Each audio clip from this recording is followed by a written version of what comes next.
December has arrived, and if you are like me, so has that panic of the unfinished. We look at our to-do list and feel that familiar low-level anxiety that we just haven't done enough. But what if the most important item on your list was actually checked off 2,000 years ago? In this 7-minute Bible study, we are going to unpack Jesus' final exclamation, tetelestai. We will discover why the single word isn't just history. It is a legal transaction that ended your spiritual bankruptcy and clears the anxiety of striving the impossible. Join me. Today, we are going to dive deep into what might just be the single most important word ever spoken. It comes to us from the cross, from John 19:30. Now, in most English Bibles, it's translated as 3 words, "It is finished." But in the original Greek, it's just one single explosive word, telestai. I mean, just think about that for a second. We all know what debt feels like, right? That weight, that constant pressure of owing something you might not be able to repay. Now, what if that feeling, that core anxiety, was just gone? Not just delayed, but completely and permanently erased. Well, that's the incredible promise packed into this one word. You know, it's so easy to get this moment wrong. We picture a man in his final moments, maybe whispering that his suffering is finally over. But that's not what the text says. It says he cried out with a loud voice, and that's absolutely critical. This wasn't a whisper of defeat. It was a roar of triumph. It was a declaration of total victory. To really get its power, we gotta get a little nerdy with the grammar for a second, but trust me, it's worth it. Tetelestai comes from the verb telio, which means to complete or accomplish something. But the real magic, the key to everything, is the tense Jesus used, the perfect passive indicative. And I know that sounds super technical, but stick with me. See, in Greek, the perfect tense isn't just about something that happened in the past. It describes a past action with results that are still in full effect right now and forever. So he wasn't just saying, well, that's over. He was declaring it has been finished and it stands finished forever. The work was done and its power is still active for you and me today. So let's jump in a time machine for a minute. How would this have landed for someone just walking around in the first century? Well, this wasn't some stuffy religious word. It was everyday language, and it carried at least 4 really common meanings that paint this incredible picture of what he actually accomplished. First, a merchant would have known this word well. When a debt was finally settled, they'd stamp tetelestai on the bill. It meant paid in full, done. A judge would use it when a criminal had served their time. Tetelestai, the sentence is fully served. A priest would examine a sacrifice, and if it was without blemish, it was considered acceptable. The requirement was fulfilled. Tetelestai. And finally, an artist. An artist would say it when they put the final brushstroke on their masterpiece, declaring it perfect. Okay, so that's what it meant back then. It's a cool history lesson for sure. But what does it mean for us, right here, right now? What exactly was finished on that cross? Let's break down how this one powerful shout changes everything in our lives today.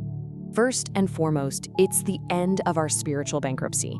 Because that debt has been stamped paid in full, there's no such thing as double jeopardy with God. He cannot and will not demand payment from you for a debt that Christ has already paid completely. The transaction is over, the books are closed.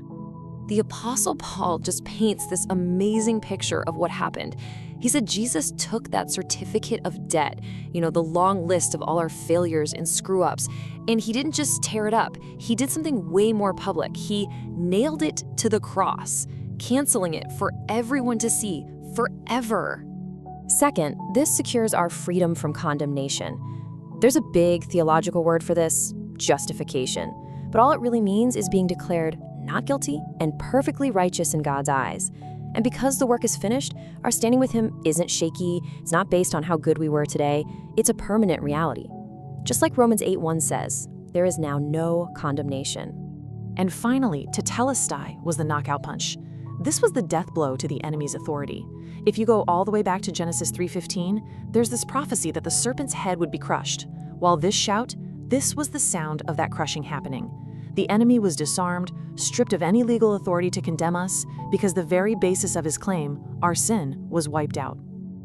Now, this is where it can get a little confusing. It's the big so what question. If it's all finished, do we just sit back and do nothing? Not at all, but it completely changes the game. It fundamentally transforms why we live the way we do and how we approach our faith.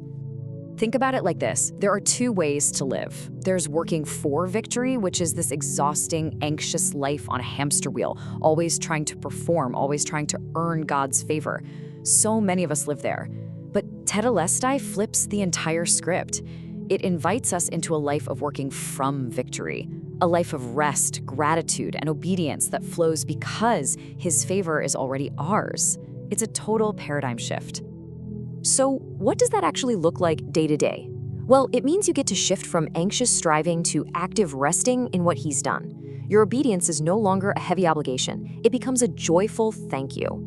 When you face spiritual battles, you're not fighting for a victory that's up in the air. You're fighting from a victory that's already been won. And when you mess up, which we all do, you don't have to start all over to get right with God.